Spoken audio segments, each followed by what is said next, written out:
Hello, I am Alex Morgan from Audiobook English Stories. I am so glad you are here with me today. Today, we begin a very special journey into a world of secrets, friendship, and the power of nature. This is the story of the secret garden. As we listen, remember to relax and let the words paint a picture in your mind. This story is for you to enjoy and to help your English grow naturally. Mary Lennox was a girl with a sour face. She was a thin girl with a yellow face and a sharp nose. In her short life, she did not smile often. She was born in India, a land of hot sun and many servants. But Mary was not a happy child.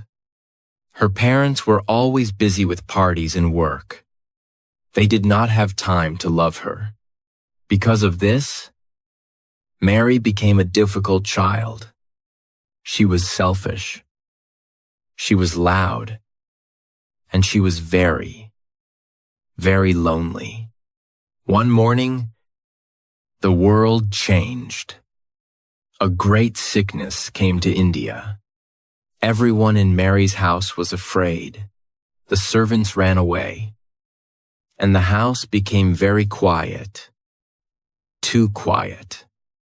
Mary hid in her room, playing with her dolls in the dust. She waited for someone to come, but no one came. When the soldiers finally found her, they were surprised. They did not even know a child lived in that big, silent house. Now, Mary was an orphan. She had no home and no friends. She was sent across the wide, a blue ocean to England. She was going to live with her uncle, Mr. Archibald Craven. Mr. Craven lived in a place called Misselthwaite Manor. It was a very old house on the edge of a great, dark moor. The journey was long. When Mary arrived at the edge of the moor, it was night. The wind was blowing hard. It made a strange, wild sound against the windows of the carriage. Mary looked out into the darkness. She could see nothing but the black land and the cold sky. "Is that the sea?" Mary asked Mrs. Medlock, the housekeeper. "No." Mrs. Medlock replied with a cold voice. "That is the moor. It is miles and miles of wild land where nothing grows but heather and gorse. It is a lonely place." Mary felt her heart grow heavy. She did not like the wind. She did not like the darkness, and she did not like the look of the big, gray house that appeared through the rain. Misselthwaite Manor was a house with 100 rooms, but most of them were locked. It was a house full of secrets. Mrs. Medlock led Mary through the long, dark hallways. Their footsteps made a hollow sound on the stone floor. There were many paintings on the walls, but the people in the paintings looked sad. Finally, they reached a small room with a fire. "This is your room," Mrs. Medlock said. "You must stay here. Do not go walking around the house. Mr. Craven does not want to see you. He is a sad man with a crooked back, and he wants to be left alone." Mary sat on a chair by the fire. She did not cry, because she did not know how to cry for other people. She only felt cold and cross. She looked at the fire and thought about her life in India. She had servants to dress her. Here, she had no one. In India, the sun was always hot. Here, The rain was cold. The next morning, the sun came out. Mary looked out of her window and saw the moor again. It looked like a purple sea. She met a young servant girl named Martha. Martha was different from the servants in India. Martha was friendly and talked a lot. "Why don't you go outside and play?" Martha asked. "It will do you good to run on the moor. It will make you hungry. But there is nothing to do." Mary said, "There are gardens." Martha replied, "Many gardens, but one of them is different. It has been locked for 10 years. No one has been inside since Mr. Craven's wife died. He buried the key, and no one knows where it is." Mary's eyes grew wide. A locked garden. For the first time in her life, Mary felt a tiny spark of curiosity. She went outside into the fresh, cold air. She walked past the big stone walls and the old trees. She looked at the heavy green ivy growing on the walls. Everything was quiet. But as she walked, she heard a soft sound. Tweet, tweet, tweet. On top of a wall, a small bird with a bright red chest was sitting. It was a robin. The robin looked at Mary and tilted its head. It seemed to be saying, "Hello." Mary stood very still. She felt a strange feeling in her chest, a feeling of lightness. "Hello, little bird," she whispered. The robin flew from the wall to a tree, and then to another wall. It seemed to be leading her somewhere. Mary followed the red-breasted bird through the gardens. She felt the cold wind on her face, but she did not mind. Suddenly, the robin stopped. It landed on a thick bush of ivy near a tall stone wall. It chirped loudly and looked at the ground. Mary looked at the wall, but she saw no door. She saw only the thick, green leaves of the ivy. Today, the sky was very blue, but Mary did not know it yet. She did not know that this was the last time she would ever feel truly alone. Under that ivy, something was waiting. But for now, the garden remained a mystery. Mary stood in the wind, looking at the robin, wondering about the door that had been closed for 10 long years. Mary sat by the fire in her quiet room, but her mind was far away. Back in the dust and the sun of India, she remembered the sound of the wind in the palm trees and the smell of jasmine in the garden. But mostly, she remembered being alone. In India, Mary was like a little queen, but she was a queen without a kingdom. She thought about her mother. Her mother was a very beautiful woman who loved slim dresses and sparkling jewelry. She went to many parties and laughed with many friends. But she rarely laughed with Mary. Mary remembered watching her mother from a distance, looking like a bright flower in a garden where Mary was not allowed to play. Her father was a busy man who worked for the government. He was always tired and always worried. He gave Mary everything she wanted: toys, books, and fine clothes. But he did not give her his time, because her parents did not care for her. The servants were told to keep Mary quiet. Give her what she wants. They said, just do not let her cry. Do not let her bother us. So, Mary learned to be bossy. She learned to scream when she was angry and to push people away. She did not know how to say please or thank you because no one had ever said those words to her with love. She was like a little plant that was growing in the dark, without sunlight or water. One day, she remembered a young servant girl named Aya. Aya was the only person who stayed near her. But even Aya looked afraid of Mary's temper. Mary remembered throwing a toy at Aya because she was bored. She remembered the look of sadness on the girl's face. Now, in the cold house of Misselthwaite, Mary wondered where Aya was. She wondered if anyone in India remembered the little girl with the yellow face. The memory of the great sickness was the darkest part of her mind. She remembered the house becoming very hot and very still. She remembered the crying in the hallways and then the sudden silence. She had stayed in her room for 2 days, eating a piece of fruit and waiting for someone to come and dress her. But no one came. The birds in the garden stopped singing. The world felt like it was ending. When the soldiers found her, one of them had said, "Poor little thing, there is no one left."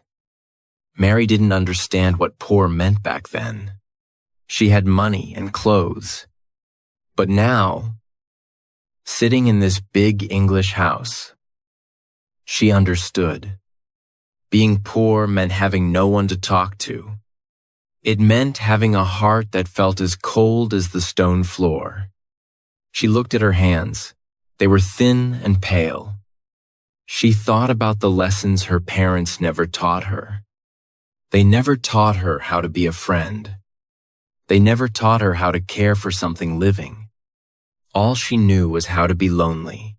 But then, she thought of Martha, the English servant girl with the red cheeks. Martha was not afraid of her. Martha talked to her like a real person. And she thought of the robin, the bird that seemed to have a secret. In India, the dust was everywhere, and the sun was too bright. Here, the air was cool and smelled of rain. Mary felt a strange change inside her. For the first time, she did not want to be a queen. She wanted to find that locked garden. She wanted to know why it was hidden. As she closed her eyes to sleep, she heard the wind again. It did not sound as scary as before. It sounded like a voice calling her to come outside. Everything is different here. Mary whispered to the empty room. Everything is changing. She fell asleep, dreaming of a key made of gold, hidden deep in the red earth. She did not know that tomorrow, her search would lead her to something she never expected to find. The sun rose over the moor, turning the gray mist into a soft, glowing purple. Mary woke up early, which was a new feeling for her. In India, she stayed in bed until someone came to dress her. But here, the air felt fresh and cool, making her want to move. She looked out of her window and saw the wide, open land. It did not look as scary as it did at night. It looked like a giant, sleeping animal. Martha came into the room with a bright smile and a bowl of hot porridge. "Eat up, Miss Mary," she said. "The wind on the moor will give you a real appetite today. You look a bit stronger already. I am not hungry," Mary said. But she tasted the porridge anyway. To her surprise, she finished the whole bowl. "That's the spirit," Martha laughed. "Now, put on your coat and your thick boots. You should go and find the gardens again. There are many of them. You know, some have fruit trees, and some have big stone walls. But remember what I told you about the one that is locked. 10 years is a long time for a door to stay shut.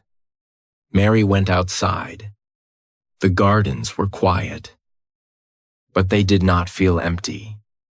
She walked past the kitchen gardens where some men were working. She walked past the old greenhouses with their dusty glass.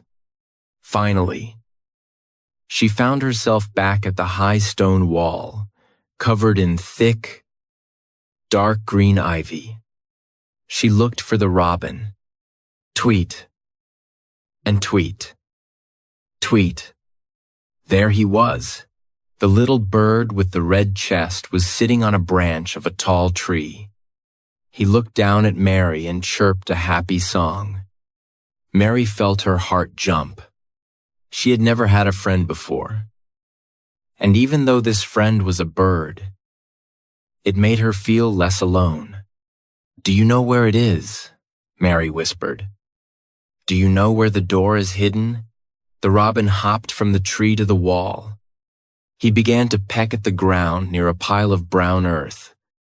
A dog had been digging there recently, leaving a small hole. Mary leaned down to look closer. Something shiny caught the morning light. She reached her hand into the cold, damp dirt. Her fingers touched something hard and round. She pulled it out and wiped away the mud. It was an old, heavy key made of iron. Mary stood very still. Her breath came fast. "It is the key," she whispered to the robin. "The key to the secret garden." She put the key in her pocket. It felt heavy and warm against her leg. Now, she had the key. But she still did not have the door. She walked along the wall, pushing the thick ivy aside with her hands. She looked for a handle or a lock, but she saw only leaves and old wood. The wind began to blow harder. It whistled through the trees and shook the long curtains of ivy. Suddenly, a strong gust of wind lifted a large branch of leaves away from the wall. Mary gasped. Behind the green curtain, she saw the shape of a door. It was an old wooden door, and in the middle of it was a small, rusted keyhole. Her hands trembled as she took the key from her pocket. She put the key into the lock and turned it. Crick. Crack. The lock was stiff, but it moved. Mary took a deep breath. She pushed the door with all her strength. It opened slowly, making a long, tired sound. Mary stepped inside and closed the door behind her. She stood with her back against the wood, looking at the world she had found. It was the strangest and most beautiful place she had ever seen. High walls covered in climbing roses surrounded the garden. The grass was long and brown, and the trees looked like they were made of gray stone. Everything was silent and still. "Am I the only person here?" she wondered. "Is everything in here dead?" She walked slowly through the tall grass. She saw small, green points poking through the dark earth. They looked like tiny fingers reaching for the sun. Mary did not know much about growing things, but she knew these were alive. They were waiting for someone to help them breathe. She felt a sudden, fierce protectiveness. This was her secret. This was her kingdom. She would not let these little green points die. But as she looked around the quiet, frozen garden, she heard a sound from far away. It was not a bird, and it was not the wind. It was the same low, sad cry she had heard in the hallways of the house. Mary stood very still in the middle of her secret garden. The sun was shining, but a cold shiver ran down her back. She held her breath and listened. The cry came again, carried by the wind. Who was crying in this big, a lonely place? Mary stood very still inside the secret garden. The high stone walls felt like giant arms protecting her from the outside world. It was so quiet that she could hear her own heart beating. Everything in the garden was a strange, silvery, gray. The rose bushes looked like brown veils hanging from the trees. "Is it all dead?" Mary whispered to herself. She walked carefully through the long, dry grass. She did not want to step on anything that might be trying to grow. As she looked at the ground, she saw more of the tiny, pale green points pushing through the earth. They looked like little people trying to wake up after a long, cold sleep. Mary felt a new feeling in her chest. It was not the sour, angry feeling she had in India. It was a feeling of wonder. She knelt down in the dirt. She began to pull away the dead leaves and the thick weeds around the tiny green points. "Now you can breathe," she said softly. "Now you can see the sun." She worked for hours. Her hands became dirty, and her face became red from the cool wind. But she did not care. For the first time, Mary was not thinking about herself. She was thinking about the life hidden under the ground. She felt like she was a part of the garden, and the garden was a part of her. But as the sun began to go down, the garden grew dark and mysterious. The shadows of the old trees stretched across the grass like long fingers. Mary remembered the cry she had heard earlier. Was it a ghost? Was it a person? She walked back to the hidden door and locked it carefully. She put the key deep in her pocket. When she went back into the great house, the hallways felt even longer and darker than before. She ate her dinner quickly, but her mind was still behind the stone walls, with the roses and the tiny green points. That night, the wind began to howl again. It sounded like a wild animal trapped outside. Mary lay in her bed, but she could not sleep. She kept asking herself, "Why is this house so full of secrets?" The sound was coming from behind a heavy door at the end of the hall. It was a low, steady sobbing. Mary felt a shiver of fear.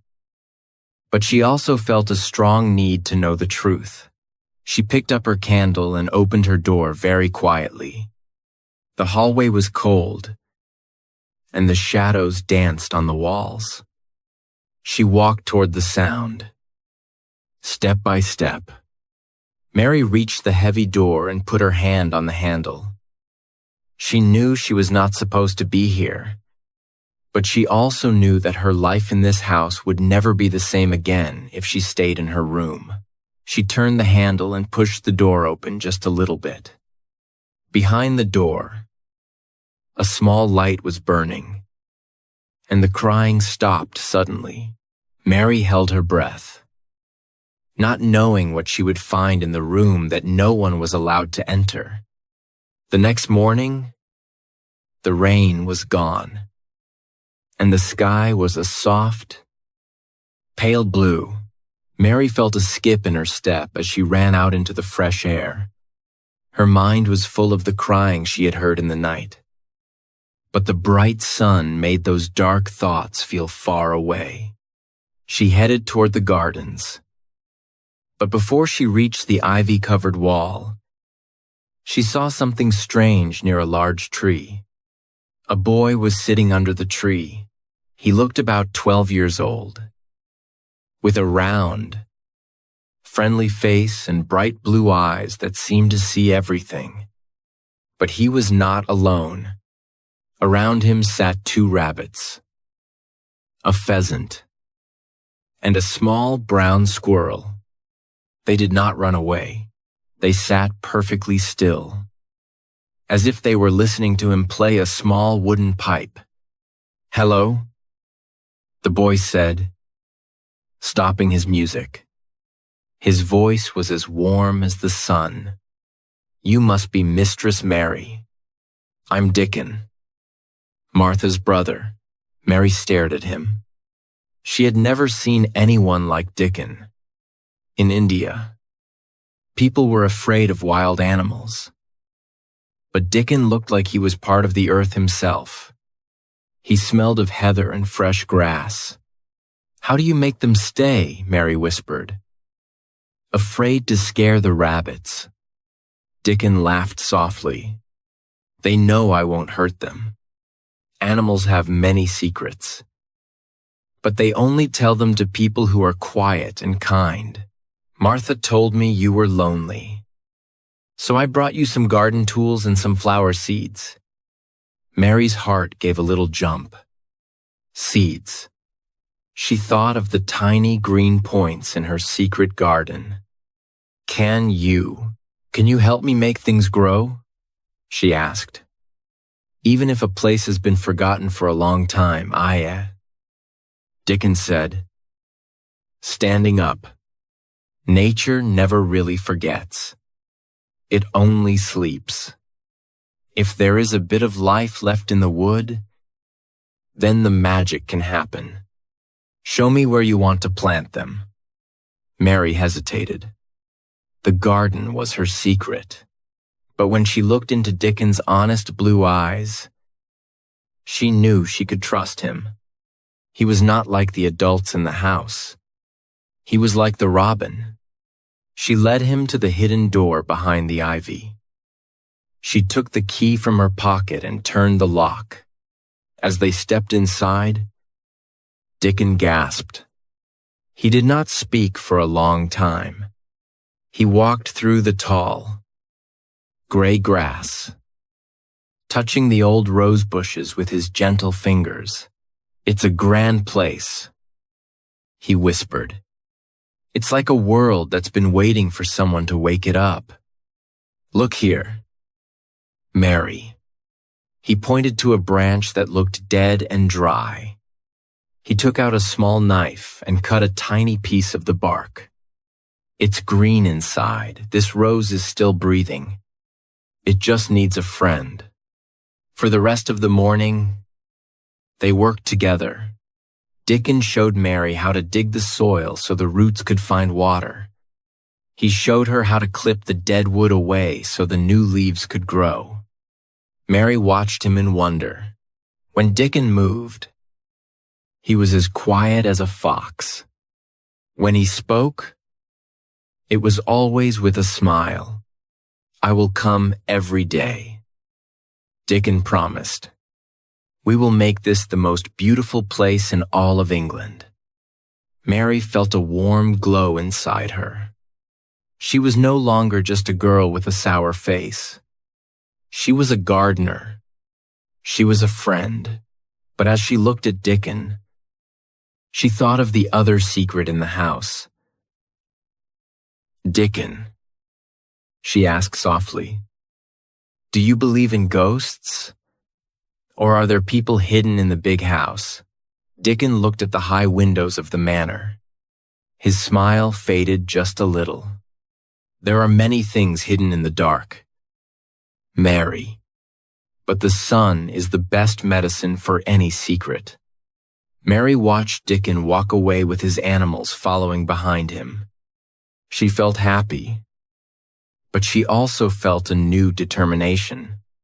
She had found the garden, and she had found a friend. Now, she had to find the truth about the cry in the night. That night, the wind returned to the moor with a fierce roar. It rattled the windows of the great manor and whistled through the empty hallways. Mary lay in her bed, but she could not close her eyes. The mystery of the crying child was like a heavy weight on her chest. She knew Mrs. Medlock had told her to stay in her room, But Mary was no longer the girl who followed rules out of fear. She was a girl who had found a hidden key, and she was determined to find the truth. Suddenly, above the sound of the wind, she heard it again. It was a sharp, thin cry, a sound of deep sadness and anger. Mary grabbed her candle. The flame flickered as she stepped into the cold hallway. She walked past the dark paintings and the locked doors. Every step she took made a small tap. Tap sound on the stone floor. She reached the end of a long corridor where a heavy velvet curtain hung from the ceiling. Behind the curtain was a door she had never noticed before. The crying was coming from inside. Mary did not stop to think. She pushed the door open. The room was large and full of expensive things, silk curtains, gold clocks, and soft rugs. In the middle of the room was a big bed with a high canopy. On the bed lay a boy. He had a sharp, delicate face and very large, gray eyes that looked even bigger because his face was so white. He looked like a ghost. When he saw Mary, he stopped crying and stared at her. "Who are you?" he asked in a high, weak voice. "Are you a ghost?" "No," Mary replied, walking closer to the bed. "I am Mary Lennox. Mr. Craven is my uncle. Who are you?" "I am Colin," the boy said. "I am Mr. Izand, Craven's son. No one is allowed to see me because I am going to die." Mary stared at him. She had never heard of a son. "You are not going to die," she said firmly. "You just stay in this dark room too much." "Why do you stay here?" "Because my back is weak," Colin said, his voice beginning to shake. "Everyone says I will have a crooked back like my father. They whisper about it when they think I am asleep. I hate them. I hate them more. I hate the house." Mary felt a strange feeling of pity, but she also felt a little bit of her old anger. Colin was just like she used to be, lonely, selfish, and full of fear. Mary said, sitting on the edge of his bed. "I was lonely too, but I found something. I found a secret garden." Colin's eyes grew even wider. He forgot to be angry. He forgot to be sad. "A garden," he whispered. "A real garden with walls. Is it the one that has been locked for 10 years? "Yes," Mary whispered back. "And I have the key." For the first time in his life, Colin felt a spark of hope. The two children sat in the quiet room, talking late into the night. Mary told him about the robin, the green points in the earth, and Dickon, the boy who could talk to animals. Colin listened as if he were hearing a fairy tale. But as the candle burned low, Mary heard footsteps in the hall. "I must go," she said quickly. "If they find me here, they will lock the door." "Come back tomorrow," Colin begged, holding her hand with his thin fingers. "Promise you will come back." Mary looked at the boy who thought he was dying. "I promise," she said. Mary slipped back into the shadows just as the door handle began to turn. She had found the secret of the house. But now she had a new problem. How could she help a boy who was too afraid to even stand up? The next day, the rain returned to Misselthwaite Manor. But the house did not feel as cold to Mary as it did before. She had a secret friend now, and she had a promise to keep. She spent the morning in Colin's room, sitting by his large bed.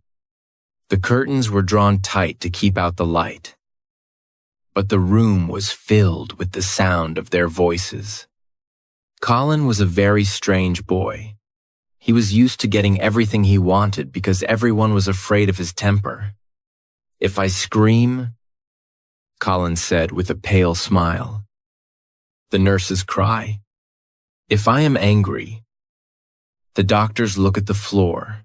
They think I am dying. So they let me be a king." Mary looked at him and shook her head. She was not a nurse, and she was not afraid of him.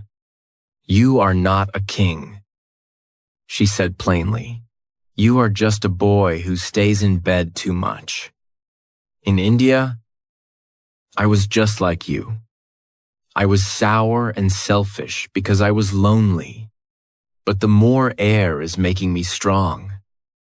And it can make you strong, too." Colin's gray eyes flashed with anger. "How dare you speak to me like that? My back is weak. I can feel the bumps on my spine. There are no bumps." Mary shouted back. She was not going to let him hide in his sadness. "I looked at your back while you were sleeping. It is as straight as mine. You only have bumps in your mind because you listen to people who whisper in the dark." The room became very quiet. No one had ever dared to tell Colin the truth. He reached back and felt his own spine with his thin, shaking fingers. For a moment, Mary thought he would scream, but instead, he began to cry, not an angry cry, but a soft, a tired cry of relief. "Is it true?"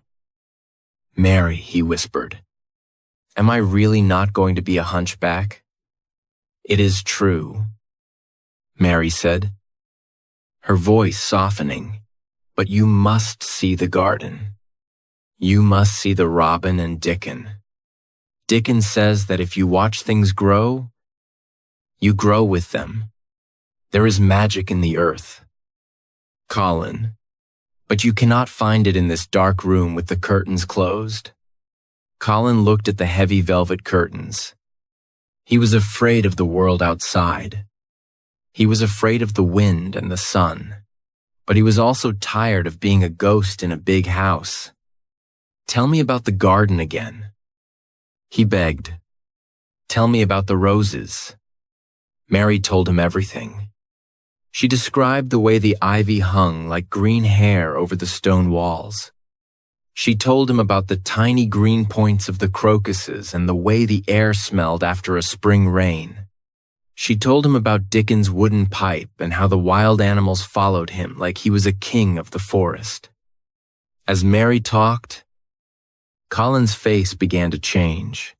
The paleness seemed to leave his cheeks, and a tiny bit of color appeared. He began to ask questions. "Will the robin like me?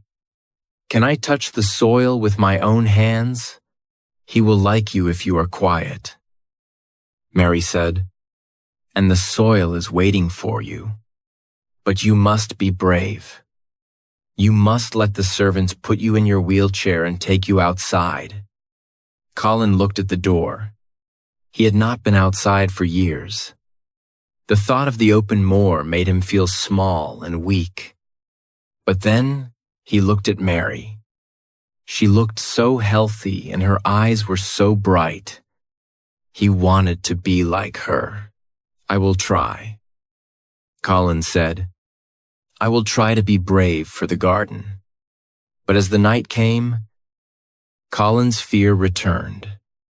He began to cough, and his body shook with a cold chill.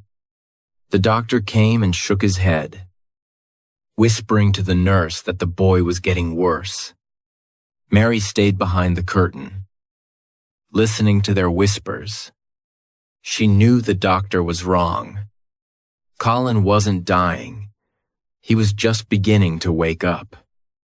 And waking up can be very painful. Mary sat in the dark, wondering if Colin would really have the strength to leave his room. She knew that the first step out of the door would be the hardest thing he had ever done. But she also knew that if he stayed, the darkness of the house would eventually swallow him whole. The rain finally stopped, and the air over the moor smelled sweet and fresh. Mary hurried to Colin's room, her heart beating with a new kind of excitement. She had a plan, and for the first time, Colin looked like he was ready to listen. "The sun is out." Colin, Mary cried as she pushed open the heavy doors. "The robin is singing, and Dickon is waiting by the stone wall with a newborn lamb. You must come out today. The magic is starting, and it won't wait for anyone." Colin looked at the window. For years, he had lived like a bird in a dark cage, afraid of the wind and the light. But Mary's eyes were so bright, and her face was so healthy, that he felt a tiny spark of courage. "Do you really think I can do it?" he asked, his voice trembling. "What if the servants see me? What if I fall? They won't see you if we are careful." Mary promised, "And you won't fall because Dickon and I will be there. We have a special chair with big wheels. We can push you all the way to the door behind the ivy." With a deep breath, Colin called for his head nurse. The house was filled with a strange energy as the servants prepared the large wooden wheelchair. They whispered to each other in the hallways, amazed that the dying boy was finally leaving his bed. Mary stood by his side, holding his hand tightly, as they pushed the chair out of the grand front doors. Colin closed his eyes. The transition from the stale, still air of the house to the wild, moving air of the moor was a shock to his system. He felt the warmth of the sun on his pale skin for the first time in years. "Open your eyes, Colin," Mary whispered. He opened them slowly. He saw the wide, purple moor stretching out forever. He saw the green trees and the yellow flowers, but most of all, he saw Dickon standing near the garden wall, holding a tiny, white lamb in his arms. The lamb was making a soft ba-ba sound, and Dickon was smiling. "Welcome to the world, Master Colin," Dickon said. They pushed the wheelchair through the narrow paths until they reached the thick curtain of ivy. Mary took the key from her pocket, the key that had changed her life, and put it into the lock. Crick, crack. The door swung open. As Colin's chair was pushed inside the secret garden, he gasped. The gray, dead world Mary had described was gone. In its place was a sea of young, green leaves. Pale blue forget-me-nots and bright yellow daffodils were waking up everywhere. The rose bushes were covered in tiny red buds. "It's real," Colin whispered, tears filling his large gray eyes. "The magic is real. I feel like I am not going to die. I feel like I am just beginning to live." For an hour, they sat in the golden afternoon light. Colin touched a leaf with his thin fingers. He listened to the robins singing from the top of the wall. For a moment, all the sadness and the fear of the big house vanished. He felt a strange strength moving through his body, like the sap moving through the trees. But as the shadows began to grow long, A new sound echoed over the garden wall. It was the sound of a heavy footstep and a cane hitting the stone path. Someone was coming toward their secret place. Colin gripped the arms of his chair, his face turning pale again. "Someone is there," he whispered. "Someone has found us." Mary and Dickon froze, looking at the hidden door as the handle began to turn. The golden light of the afternoon suddenly felt cold. Mary and Dickon froze as the handle of the hidden door turned. A man stepped into the garden. It was Ben Weatherstaff, the old gardener who had worked at the manor for many years. He looked at the children. Then he looked at the flowers. And finally, his eyes rested on Colin in the wheelchair. "Master Colin," the old man gasped, his voice shaking. "What are you doing here?" they told me. "They told me you were a cripple. They said you had a crooked back and were waiting to die." Colin's face turned from white to a deep, angry red.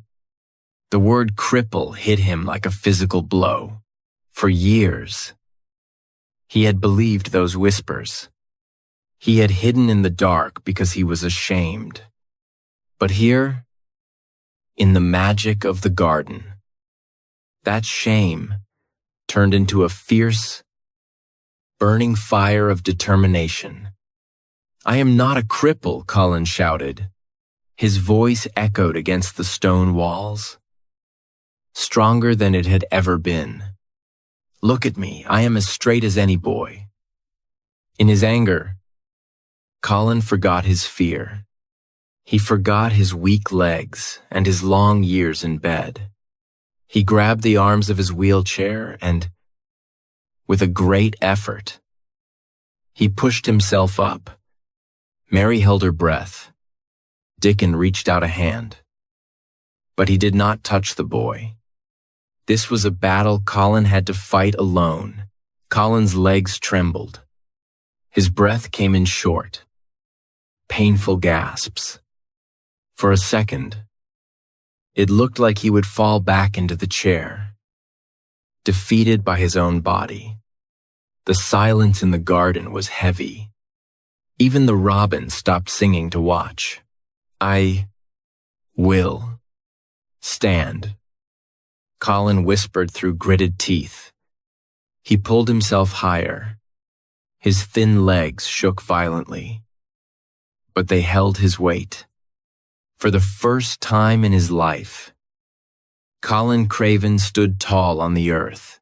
He looked at Ben Weatherstaff, his gray eyes flashing with a light that was both terrifying and beautiful. "Do you see?" Colin asked, his voice low and steady. "I am standing. The magic is in me." But the effort was too much. As soon as the words left his lips, his strength vanished.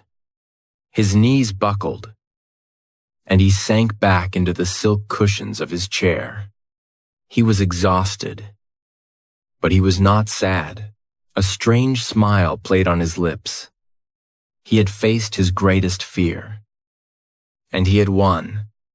Ben Weatherstaff took off his hat and wiped his eyes with a dirty hand. "Master Colin," he whispered, I see the magic, despite the victory." The moment was bittersweet. Colin realized how much he had lost by staying in the dark. He looked at his thin, pale hands and felt a deep sense of loss for the years he had wasted. The dark night of his soul was not over. He had stood up, but he still did not know how to walk. He felt small and weak in the shadow of the great walls. Colin closed his eyes, feeling the heavy weight of his own weakness. He had proven he was not a cripple. But could he ever truly be a whole person? As the sun slipped behind the moor, the garden felt lonely once again. and the path to health felt longer than 1,000 miles. The sun began to climb higher over the stone walls of the secret garden, casting long, golden fingers across the grass. Colin sat in his wooden wheelchair, his face pale but his eyes burning with a new kind of fire. The moment he had stood up in front of Ben, Weatherstaff had changed something deep inside him. It was as if a heavy, iron door in his soul had finally been unlocked. "I am going to walk," Colin said. His voice was not the high, weak cry of a sick boy anymore. It was steady and strong. "I am going to stand every day. And then I am going to take a step, and then another." Mary and Dickon looked at him with wide, happy eyes. Dickon stepped forward, his friendly face glowing with a big smile. "That's the way," Master Colin Dickon said. "The magic is in the earth, but it's in you, too. You just have to let it move your legs like the wind moves the trees." For the next few hours, the garden became a place of beautiful, quiet work. Dickon showed Colin how to hold onto the strong branches of an old, thick laurel tree. "This tree is your friend," Dickon whispered. "It has lived here for 100 years. It is strong, and it will give its strength to you." Colin reached out his thin, shaking hands and gripped the rough bark. He felt the life of the tree beneath his fingers. With a great breath, he pulled himself up. His legs felt like they were made of water at first. They trembled and shook, and for a moment, he thought he would fall. But he did not let go. He looked at the sky. He looked at the robin. And he thought of the green plants pushing through the dark soil. "I am standing," he whispered. "I am standing by myself." Mary stood close by, her heart beating fast. She remembered how sour and lonely she had been when she first arrived at Misselthwaite Manor. She remembered the yellow face she used to see in the mirror. Now, her cheeks were red from the moor wind, and her heart was full of love for her friend. "You are doing it." "Colin," she cried softly, "you are taller than the rose bushes." Every day after that, the children came to the secret garden. It was their kingdom, their hidden world where no one could tell them they were sick or sad. Colin practiced standing for longer and longer each time. Dickon brought him fresh milk from the farm and bread that smelled of the sun. Slowly, the thinness began to leave Colin's face. His gray eyes became bright and clear. One afternoon, the magic reached its peak. The garden was a sea of colors, now purple, blue, gold, and white. The roses were beginning to open their petals, filling the air with a scent so sweet it made Mary want to dance. Colin was standing by the laurel tree. He looked at Mary, who was sitting across the path. "Mary," he said, "I think I can do it. I think I can walk to you." The garden went very silent.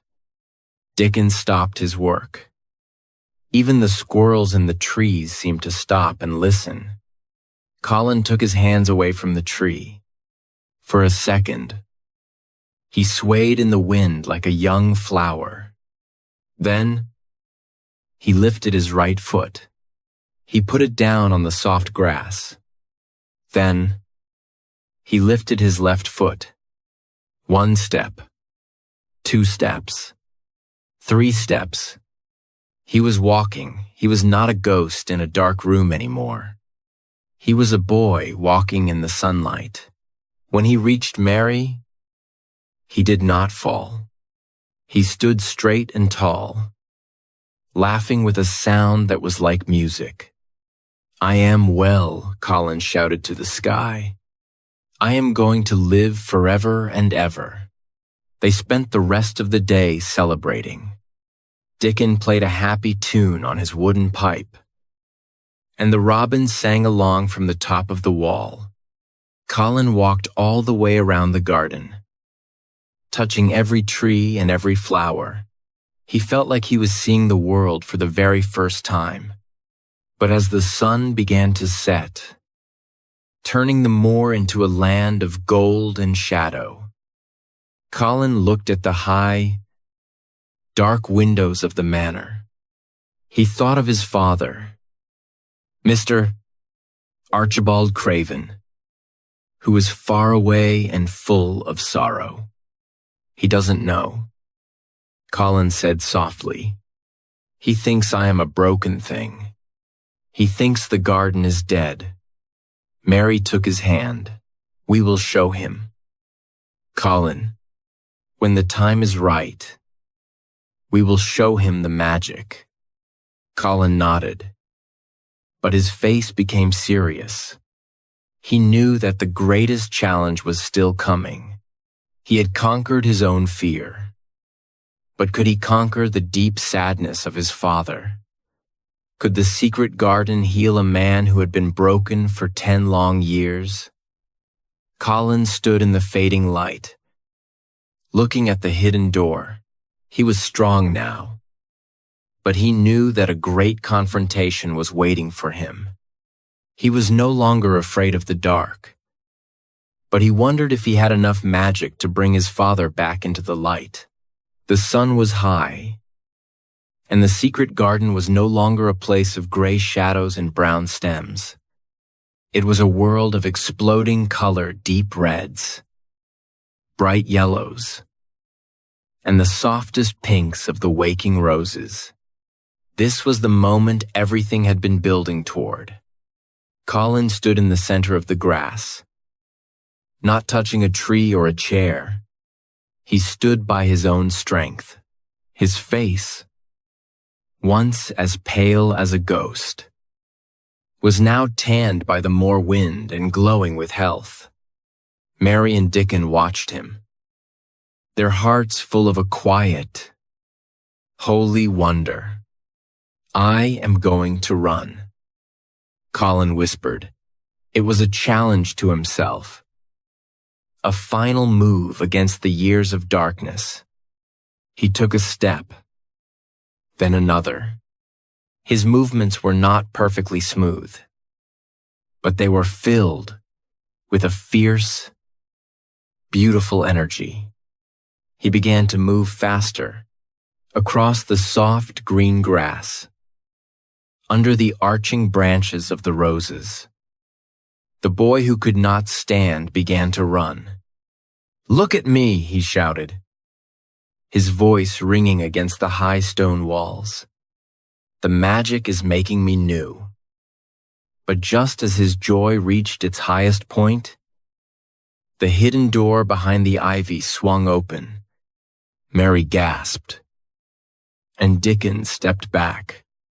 Standing in the doorway was a man with a crooked back and a face lined with 10 years of deep, bitter sorrow. It was Mr. Archibald Craven. He had traveled across mountains and seas, led by a dream of his late wife's voice calling him back to the garden. He expected to find a dead place and a dying son. Instead, he saw a garden overflowing with life and a tall, strong boy running toward him. The boy could not stop his run in time. He ran straight into his father's arms. Mr. Craven caught him, his hands trembling as he felt the solid, warm weight of a healthy son. What is this, mister?" Craven whispered, his eyes filling with tears. I am Colin, the boy said, standing straight and looking into his father's eyes. I am well. The garden is awake. Father, and I am awake, too. The silence that followed was thick with emotion. The great climax had arrived not with a battle of swords, but with a battle of the heart. The wall of sadness that Mr. Craven had built around himself for 10 years began to crumble. He looked at Mary, then at Dickon, and finally back at his son. I thought it was all gone. The father sobbed, falling to his knees and holding Colin's hands. I thought the magic had died with her. The magic never dies, Colin said firmly, his voice filled with a wisdom beyond his years. It was only waiting for us to find the key. In that moment, the curse of Misselthwaite Manor was broken. The father and son stood together in the sunlight, surrounded by the flowers that had been their teachers. But as the tears dried, they realized the world outside the walls was waiting to see this miracle. Mr. Craven stood in the center of the garden, his hands still resting on Colin's shoulders. He looked around at the walls, the roses, and the 2 other children who stood nearby. For 10 years, he had carried a heavy weight of sadness, like a cloak made of lead. But in this moment, the cloak fell away. The world no longer looked gray. It was filled with the green of the leaves and the blue of the sky. I thought I had lost everything when the door was locked. Mr. Craven whispered, his voice shaking with a mix of joy and regret. I thought if I hid the key, I could hide the pain, but I only hid the life. Colin took his father's hand. His grip was firm and warm, the hand of a boy who had spent his days digging in the earth and breathing the moor air. The garden was not dead. Father, Colin said softly, it was only waiting for us to come back. It was waiting for Mary to find the key and for Dickon to show us how to help it breathe. Mary watched them, feeling a quiet peace she had never known in India. She remembered the sour, yellow-faced girl who had arrived at the manor months ago. That girl was gone. In her place was a girl who knew the names of birds and the way to wake up a sleeping rose. She realized that by saving the garden, they had saved each other. The transformation of the manor began that very afternoon. Mr. Craven did not return to his dark study. Instead, he walked with the children through the long hallways, ordering the servants to open the heavy velvet curtains. Let the light in, he commanded. Open the windows. This house has been silent for too long. The servants were amazed. They saw their master laughing with his son. They saw Master Colin walking, not limping, not leaning on a cane, but walking with a straight back and a proud head. The whispers of the dying boy vanished, replaced by the sound of busy feet and cheerful voices. Mrs. Medlock wept tears of relief as she watched the hunchback boy run across the lawn to show his father the robin's nest. As the sun began to set, the house felt different. It was no longer a tomb of secrets. It was a home. The shadows were still there, but they were just shadows, not monsters. The falling action of their long struggle brought a deep sense of relief to everyone at Misselthwaite. Colin sat by his father in the library, the windows thrown wide to the moor. "Tomorrow," Colin said, "I will show you the flower that Mary planted. It is the most beautiful one of all." "Mr." Craven smiled, and for the first time in a decade, the smile reached his eyes. "I would like that. Colin, I would like that very much." The storm had passed, and the garden was no longer a secret. But as the moon rose over the moor, the children knew that their work was not finished. They had changed their world, but the lessons they had learned would last forever.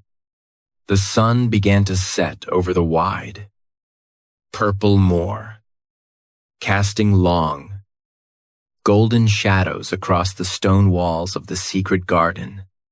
Colin, Mary, and Mr.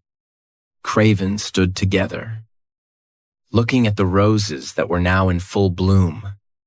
The garden was no longer a secret, but it was still a place of magic, the magic of life, growth, and second chances. Mr. Craven looked at his son, who stood straight and strong. "I spent 10 years looking at the ground," he said softly. "I thought if I didn't see the world wouldn't see my pain. But Mary, you found the key that I tried so hard to hide." Mary smiled, her eyes bright and her cheeks red from the fresh air. "The key was always there," she said. "The garden was just waiting for us to wake up. It wasn't dead, it was only sleeping. Just like we were." They walked slowly through the paths they had cleared. Every flower and every leaf seemed to tell a story of their journey. Colin touched a white rose gently. "I used to think I was a broken thing," he whispered. "I thought I would never leave that dark room. But the garden taught me that if you give a little bit of love to something, it grows. And as the roses grew, I grew too." The children realized that the secret garden was more than just a place with walls. It was a symbol of the human heart. When we lock our hearts and hide in the dark, we become sour and weak like Mary and Colin once were. But when we open the door to friendship, nature, and hope, we find a strength we never knew we had. Dickon joined them, his wood pigeon sitting on his shoulder and his fox following at his heels. He didn't need many words to understand the peace that had finally come to Misselthwaite Manor. "The seeds are all planted now," Dickon said with his warm smile, "and they will keep growing, year after year, as long as there is someone to care for them." As the stars began to appear in the clear English sky, Mr. Craven made a promise. "This garden will never be locked again," he declared. "It will be a place for everyone to find their strength. The key will stay in the door." Mary felt a deep sense of belonging. She was no longer the lonely orphan from India. She had a family. She had a home. And she had a garden that would bloom forever in her memory. The legacy of the secret garden was not just the flowers, but the love and the health it had brought back to a broken house. The night was quiet and peaceful, filled with the scent of roses and the sound of the wind on the moor. The story of Mary, Colin, and the secret garden had reached its beautiful end. But the lessons they learned would stay with them for the rest of their lives. Welcome back. I am Alex Morgan from Audiobook English Stories. We have reached the end of our 60-minute journey through the wind of the moor and the magic of the secret garden. This story has been a long path from darkness into the bright, warm sun. Let us take a moment to look back at the journey of Mary Lennox and Colin Craven. When we first met Mary, she was a lonely girl with a sour face and a cold heart. She came from the hot sun of India to a big, silent house in England called Misselthwaite Manor. She thought she was alone, but the moor was full of life. She found a hidden key and a door covered in ivy. Behind that door, she found a garden that was sleeping, waiting for someone to love it. Then, she met Dickon, the boy who talked to animals. And she found Colin, the boy who lived in the dark. Colin was afraid of the world. He thought he was dying. But Mary and Dickon showed him that the magic of nature is stronger than any fear.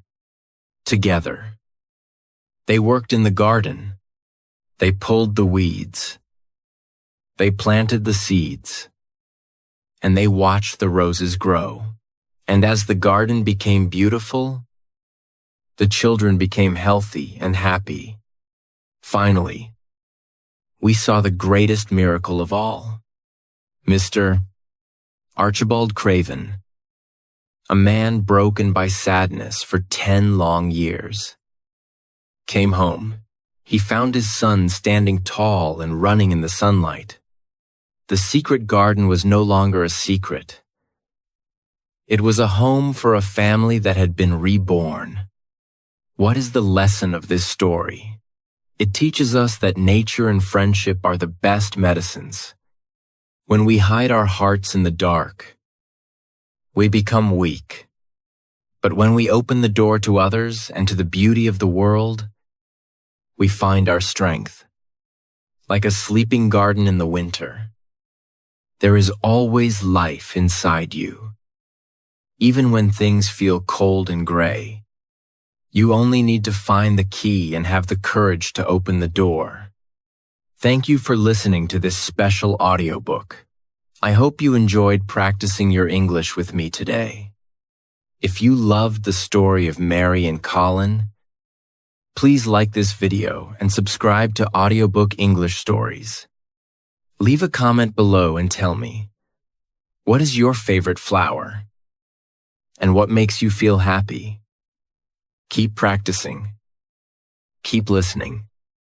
And remember, the magic is everywhere if you know where to look. I am Teacher Sarah, and I will see you in our next story. Goodbye for now, and have a beautiful day.